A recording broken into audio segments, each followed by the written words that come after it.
Hello and welcome to this episode of Dr. K's Psychobabble. It's been a while since I have done a new video, but the demands of my current classes demand that I need to do this one. And what this is actually a description of the way in which I manage my tasks and time. So we usually talk about time management to get a lot of things done when we're busy and how important it is to have time management. But I think for me, it has always been a sense of how do I manage the tasks and then how do I manage the time? And over the years of trying a gazillion different planners, different ways of doing things, looking up, taking courses in time management, sort of cobbled together the way I manage my time to get things that I need done. Now, I'm late career in my profession, so my schedule allows for me to be able to do this quite freely. A lot of what I have to do during the day is unscheduled, but I have a huge task list. Doesn't have to get done at any specific time in the day, so I can move them around very much. So other people encounter problems in getting their schoolwork done, let's say, for example, because they have lots of other time commitments when they're doing other things. So I'm going to present this like I'm pretty similar to when I was in college. I was working, I had kids, I had things going on, and I'm going to show you how I would have approached, I didn't have it then, how I would have approached my time management back then, what technique would I have used, and how I would have prioritized the tasks. So let's get started in that. And what I have here is a planner. Just got this image off the web. It shows a daily planner. We have the times going down the left-hand side, and we have every day of the week. It is vitally important to recognize that the most efficient individual, the most successful individual, has the exact same time frame right in front of them that you do. How they use that time to get things done and prioritize certain things, that's the magic. They don't live on a 35-hour day. 24 hours just like you and I, and a whole bunch of that needs to be us getting healthy sleep. So let's take a look at how many of you might be experiencing how this calendar gets filled up every week. So in this weekly schedule, you may have times where you're working. So we're going to block those times out. Now this is different shifts that I had at work when I was a young adult. So some of you might be 9 to 5, and you're blocking out that whole amount of time. Either way, you start off by blocking off your work. And then let's put in there kids. Bring kids to school every morning, Saturday soccer. Then you have the right around 3 o'clock, you're picking up the kids on Monday, Wednesday, Friday. Then you had the kids after work on Tuesdays and Thursdays. So I'm filling up some kid time in there. Let's add some more here. This is where you're trying to stay in shape here. So you have some time on Sunday, Tuesday, Thursday, and Saturday. Give yourself an hour or so to go to the gym. Then got to keep your house clean, so you're going to give yourself an hour every day. Saturday is kind of your day off for that. And then trying to keep the family together. You have family dinner time. I gave this 5:30 until 7:30. So a couple hours of eating dinner and having time together with your family every night. Then you put your classes in there. So I essentially looked an individual who might be taking 3 face-to-face classes. One of them is on Monday and Wednesday. The other 2 are on Tuesday and Thursday, those class times. And then, heck, if you go to church or this is your day of rest or just a rest time, just putting in there. So we start looking at a pretty busy schedule. But what I want to emphasize is not how busy we are, but the big and small spaces that we have left over. And those are there. Now, all of these spaces, all of us have these spaces. Now, I'm not saying that every single one of these needs to be filled up with tasks.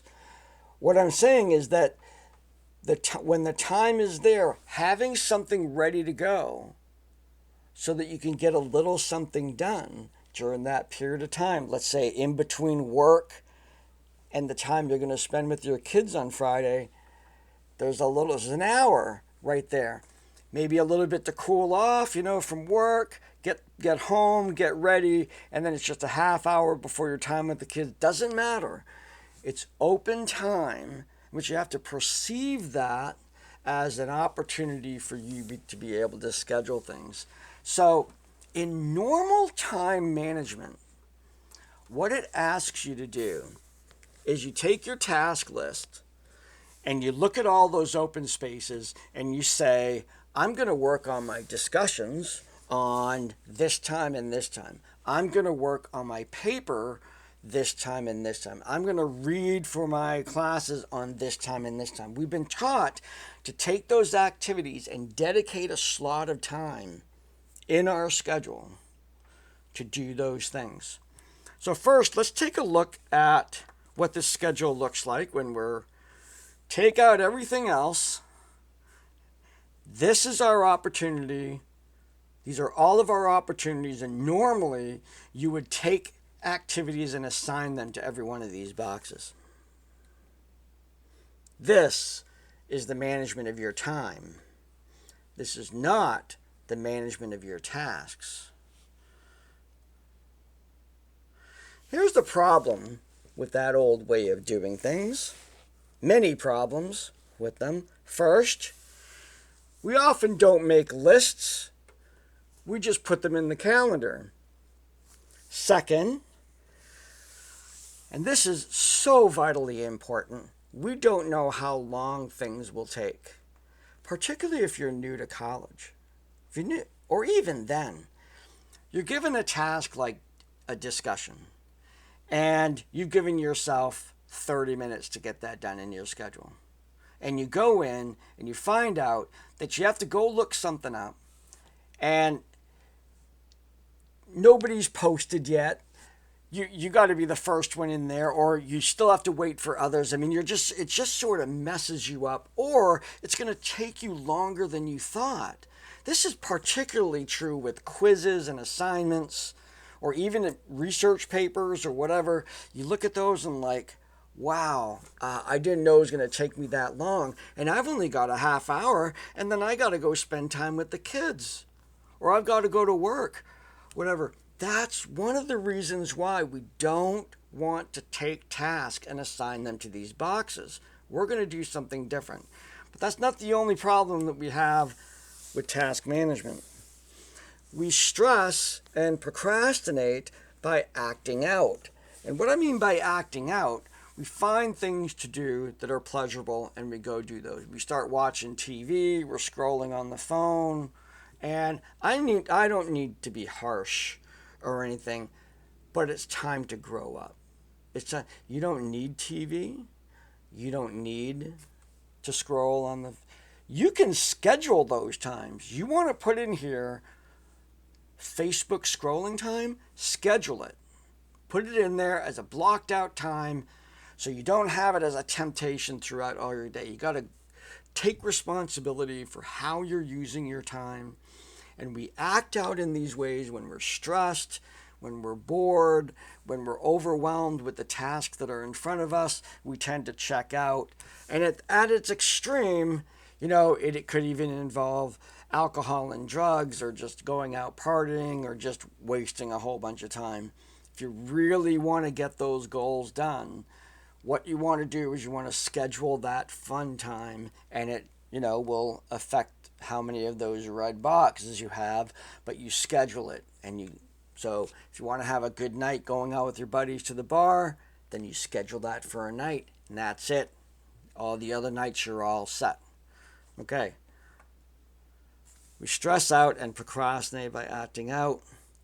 We take on too much and we take failure way too seriously.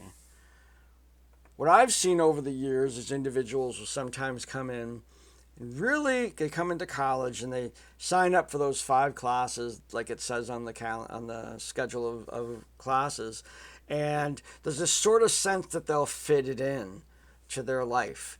Now, and my experience is that people have pretty complicated lives. They have lots of things going on. You might be a 3 class per semester student.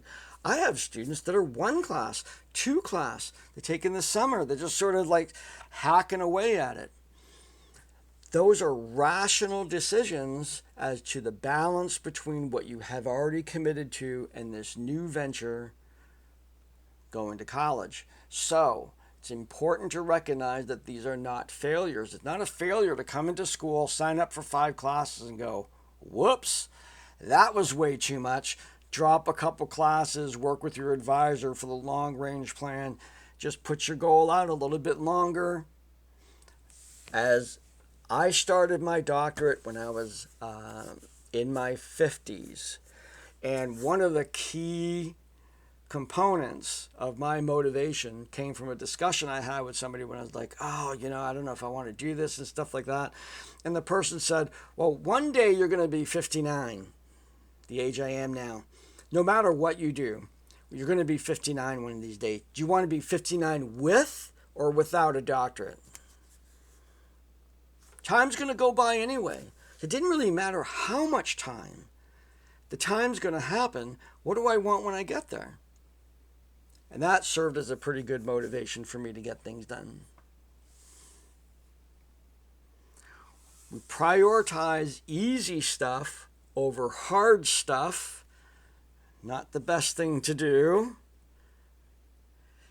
So these are the things that get in our way, and I believe in many ways my particular way of doing this gets at these things because I am guilty of all those things. Prior to really honing down my time and task management, this is what I did. So, what we have is a calendar full of opportunities to do work. I refer to those as open opportunities to attend to my to-do lists, plural, more than one list. And let me tell you about the 2 lists that I have. There are 2 kinds of tasks that we engage in. We can let's just say we can categorize our tasks in 2 ways. Some of them are what I refer to as high cognitive load, and some of them are low cognitive load. I consider the preparation for this slideshow, putting my slides together and sitting down in front of my camera and doing all this thing and uploading and all that, I consider that pretty high load. I need to be engaged in it. I need to be thinking creatively. I need to be thinking about these things. It's a task at hand. It requires effort. Doing the dishes is a low cognitive task. Now, remember what I said? We usually prioritize low over high. Okay? No joking aside, if you want a really clean house, start going to college, because it is amazing how many people will procrastinate college by doing chores around the house. They have a sparkling house, beautiful, and their homework is still not done. So if that's you, I hope you're smiling, because I've been there. This is not to put people down for that. This is natural reactions. Of course we want to do the easy thing. Of course we would. I'd rather do, I'm facing some time. I'm tired. I'm doing this. It's almost 8 o'clock at night. I've been working all day. I don't feel like doing this. I'd rather do the dishes. So how do we get that notion of the hard comes first? Now, I'm somewhat of a behaviorist, so you'll see how behavior management kicks in a little bit here. But the first thing that we need to do when we're looking at our day and we're looking at our to-do list and we're planning, we're not planning our week, we are planning today. I'm going to make a list of all the things that I need to do. And then I'm going to divide that list into high cognitive load and low cognitive load. So as I build this list, there's a hard thing to do. Let's get all those out there. And then there are easy things to do. We all have these. Okay? The next step is some of the hard things are more important than other hard things. If there's something that's due right away, that's the next hard thing. If it's something that's not due till later, that's the further down the line. The same with our low cognitive load. Let's say I have to cook dinner, do laundry, and finish painting the door that I started painting today. So which one is the most high priority? Probably cooking dinner, because that's timely. It has to be with everybody else. And then laundry? Yeah. Nope, I'm going to paint the door because I need to flip it tomorrow and paint the other side. So I'm going to paint the door next, and then I'm going to do laundry. That's going to be my order. So it's going to be cook dinner, paint the door, do laundry. I'm going to put everything in order. What that looks like is you take both of these lists and you rearrange them in terms of priority. So they become numbered. Each one of these is the highest priority, high cognitive load, down to the least and the highest priority, low cognitive load, from the top to the bottom. Now, this is how I manage my time. Let's say here I am making my way through the day and it's now 2 o'clock. I've arrived at one of the times that I have set aside in my open schedule. Notice there are no items in each one of these. I really, really need to emphasize I didn't put anything in there. It's just an open time. Like I have in the schedule 2 hours. I've got 2 hours to do stuff. Okay? So I take out those 2 lists. And the first thing I do, it's always good to start with the hard thing. I do the hard thing first, and I mark that off and then I go to the other list and I do the highest priority, low cognitive load. Maybe that's as far as I get. Maybe that 2 hours, that first 2 hour block that I have available, I get those 2 things done. I then have to go do something else. And then when I get to the next block, I go to my lists and I get that one done. Maybe I have a long time in this and I get that easy thing done, then I get the hard thing done, then an easy thing done, another hard thing done. Whoop, not that yet. Sorry about that. And I swap back and forth. Now the behavioral component of this is actually one of the cool things about low cognitive tasks is we can kind of do them mindlessly. They're sort of, almost, I'm going to say mindless again, but automatic and stuff. But what the other cool thing about it is it gives us an immediate result. Now, if I'm going to go do the dishes and then the counter's all clean and the dishwasher's running and, all of that stuff, I feel good about that. Same with laundry. It's all folded, all put away. I feel good about that. When we do a hard task, many of our hard tasks, particularly in school, where we do the effort and then we don't know. I posted. I don't know if it's good enough. I did that work. Maybe I get to check the list off. That feels good. But sometimes we don't get that immediate sort of sense of accomplishment. That delay of our reward is still there. When we do a hard task and then we do an easy task, the easy task serves as a reward for the hard task. So I do a hard task, and then I go do an easy task, and it reinforces me, gives me energy to go do the next hard task. And I just go back and forth between this. Now, there have been times where the energy's been right and I've just gone from one hard task to the next.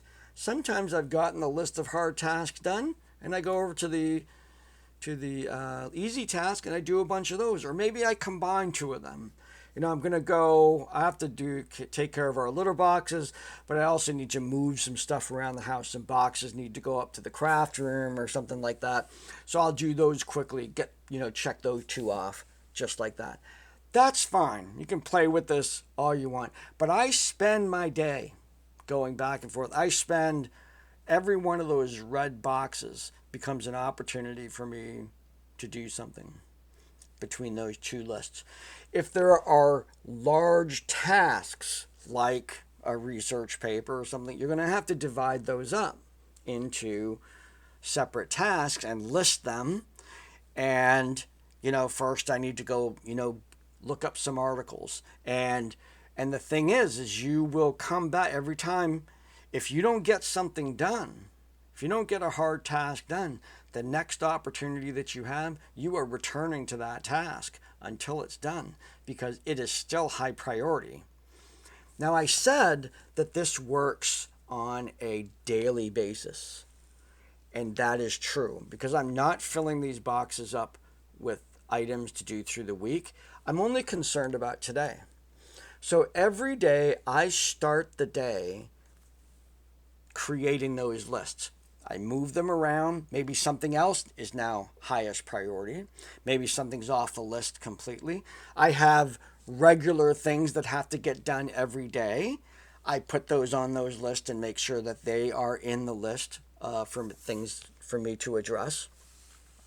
So each day is an opportunity to create those lists and then wait for those times when you're open. I'm asking my students to create two things, basically. You have the calendar that shows all the open times with nothing in them. There's nothing scheduled in those. And then you have the two lists for a given week. And then if you were going to practice it, you would start the first week, start making through there. But at the beginning of the second day, you would reevaluate each one of those lists. What's higher priority now? Put those things higher priority and work on them. Of course, keeping in mind that you can fool yourself with that too and making sure that you're managing these lists very well. The thing that's different about my method is I don't fill up those empty boxes with specific things because I may not finish them. And if it's high priority, I want that high priority task to carry over into the next open space so I can get it done. If at the end of the week you're looking at impossible lists, then you're probably doing too much and you need to cut back so that you can maintain that. Or you have to take a serious look at the habits that you have in terms of how much time do you zone out, how much time do you spend on social media, how much time do you spend doing less productive things, and pare down on those things. Of course, it's still important to do self-care and all that, but when you set a goal that involves tasks, to develop a habit of doing those tasks is also self-care. You're getting things accomplished and accomplishing your dreams and your goals. So, that's how I do it, and I usually tend to get a lot of things done. Today, interestingly enough, as I do this, has been a train wreck. It actually been very, very taken away from my regular schedule of things to do on this day, and I was not very successful. So it's okay. Tomorrow's another day. Tomorrow I will rebuild those lists.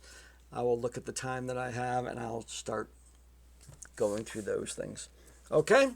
I hope this has been informative. I hope you take away from it some ideas as to how you can improve your own time management, and take care.